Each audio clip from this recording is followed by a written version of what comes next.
నమస్తే, నేను మీ రవికిరణ్. ఈరోజు ప్రెగ్నెన్సీలో వచ్చే హార్మోనల్ చేంజెస్ వల్ల వచ్చే కామన్ ఆర్థోపెడిక్ కంప్లైంట్స్ గురించి మాట్లాడతాను. ప్రెగ్నెన్సీలో ముఖ్యంగా హార్మోనల్ చేంజెస్ అండ్ బేబీ యొక్క బరువు వల్ల వెన్నుపూసలో కర్వేచర్ చేంజెస్, ఈ రెండు రకాల అంశాలు జరుగుతాయి. హార్మోనల్ చేంజెస్లో ముఖ్యంగా కార్టిసాల్ అండ్ రిలాక్సిన్ అనే హార్మోన్స్లో తేడాలు జరుగుతాయి.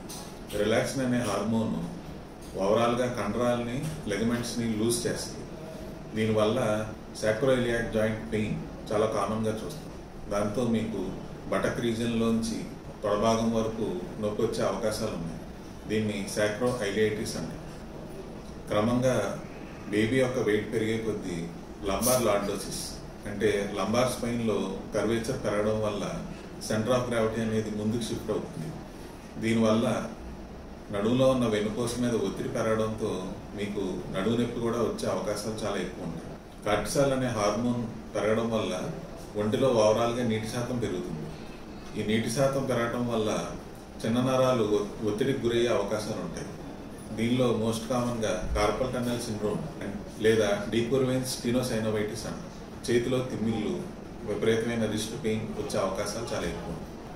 ప్రెగ్నెన్సీ టైంలో నొప్పులకి మందులు వాడకూడదు, దానివల్ల బిడ్డకి ఇబ్బందులు జరుగుతాయి అనే అపోహలు నమ్మొద్దు. మీ దగ్గరలో ఉన్న ఆర్థోపెడిక్ సర్జన్ లేదంటే స్పైన్ సర్జన్ కన్సల్ట్ చేసి మీ నొప్పులకి కావాల్సిన వైద్యం చేయించుకుని పెయిన్ ఫ్రీ లైఫ్ లీడ్ చేయండి. Thank you.